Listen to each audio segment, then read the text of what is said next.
One of my favorite things about lighting a location is looking for little bits of interest, little bits of accent light, and bringing that light into the frame and really making it come to life. So today we're going to walk you through a simple setup. We're in a really cool location, and we're glad you're here. This is the Neewer Academy.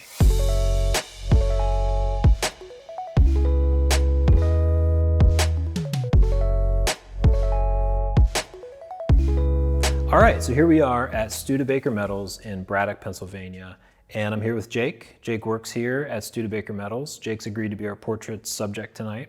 And we're treating this like an environmental portrait, treating it like an interview. Our final frame is going to be on this camera right here. So as we're bringing in light, we can kind of see how it's affecting that portrait, that interview. The other things that I'd like to mention here in our quick setup is I've gone ahead and set up a key light, and I've set up a fill light ahead of time. Both of these, if you're curious about the way you can kind of dial these settings in, set these up, where to place them, we did videos on 1-point lighting, 2-point lighting, 3-point lighting. You can check all that stuff out, and we've got more details on those. Speaking of lights, the lights we're going to be using for today's shoot are the RGB 1200 panels from Neewer. You'll also notice that I've got battery power running on all these guys. It really helps in a location setting like this to be able to move these lights wherever we want, not worry about our cables, turn them on, get to work, and these nice big batteries will give it a lot of life.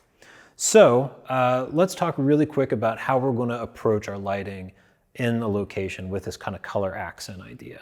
The first thing we're going to look at when we come to a place is what can we use in the environment to bring some light into our frame, some color into our frame. We've turned off the ambient light here, so now we're just left with whatever's in the room. And you can see behind me here, we've got this emergency lighting near the exit sign. It's that kind of sodium vapor, orangey, deep kind of gold color light. And behind my shoulder over here is a neon sign with the Studebaker Metals logo. So we've got a beautiful kind of golden orange light. We've got this nice red, white, blue light. These are going to be the ones that we're going to use to bring some color into our final frame. So let's get started. Like I said, we've already got these lights set up. Let's do our red light. We'll get started with our neon light. So now we're going to set up the first of our two color accent lights. And again, like I said before, we're going to use this neon sign here as the light that's going to be informing the color that we're going to be bringing into the frame. Now notice, we're a pretty darn long distance away from that light, and it's not casting any color at all on our subject. And this is kind of true for almost every light you see in an interview, in Hollywood. You'll see a practical light in a frame, and you'll see the light casting onto the subject. Very rarely is it like coming from that. We're always kind of matching it and fooling the audience, which is what we're going to do right now. So we've got that red color. That's really the dominant color coming from the neon sign. So we're going to take our light and we're going to match our light to that red. Now let me tell you really quickly about these lights. Like I said, we're using the batteries on these, and I'm going to keep it in the first mode here for 1 second. This is the mode that's our color temperature scale, our intensity, 0 to 100%. That's what we're using right now for our key light and our fill. The next mode is our RGB color spectrum mode. So this is going to let us dial our colors into wherever we want them. And you can see already the difference this is making to our frame. This is cool, by the way, but it's not going to tie us into our location at all.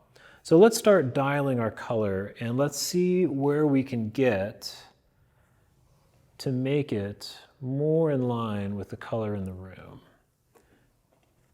And you can see as I'm dialing this, the color on Jake is really changing. Now if I keep going here, I start to get into yellows. That's not going to do it. We want to get into these reds. And I'd say right about here is a really good look. I think that matches pretty darn well. I'm going to bring that light way down because right now I'm at 100%. I think it's just too powerful in our frame. So here we come down to 50%, and that I think is much nicer. The placement of this light is important.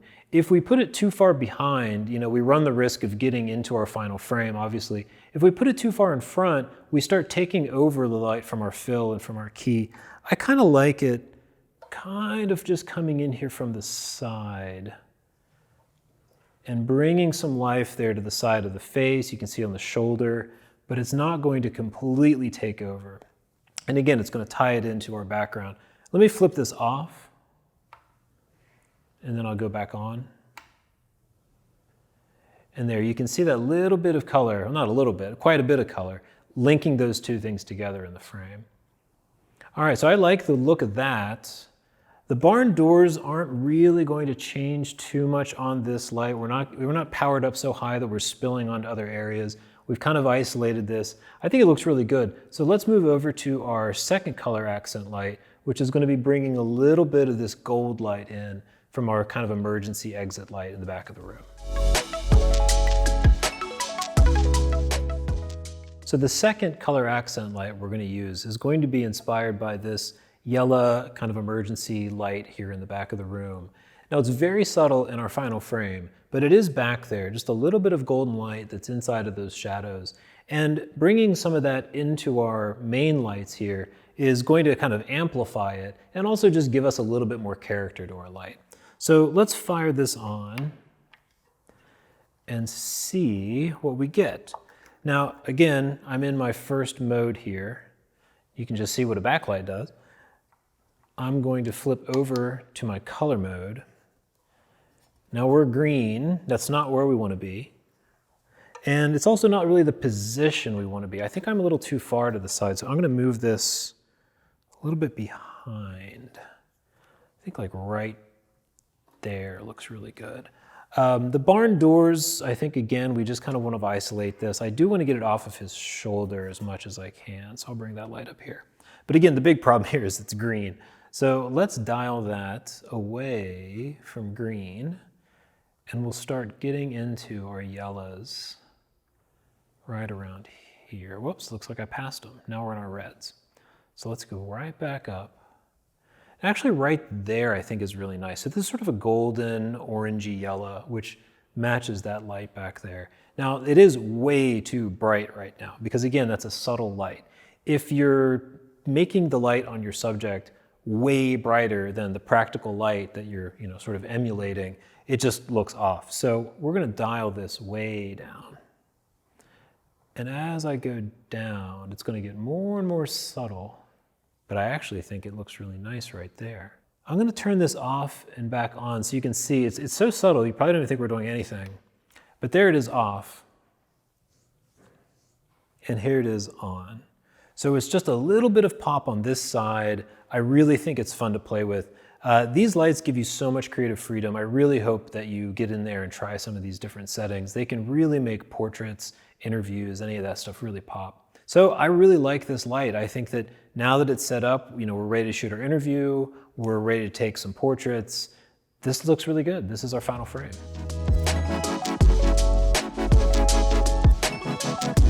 So that's it. With pretty minimal equipment, we came into a location, we identified a few fun little bits of light, and we brought them into our frame. This ends up looking a lot more complicated than it actually is, and it brings a lot of life to your frames. So I hope everyone goes out and tries it. You can do so much fun stuff with color lights. Go out there, give it a shot. We'll see you in the next video. Thank you so much for watching.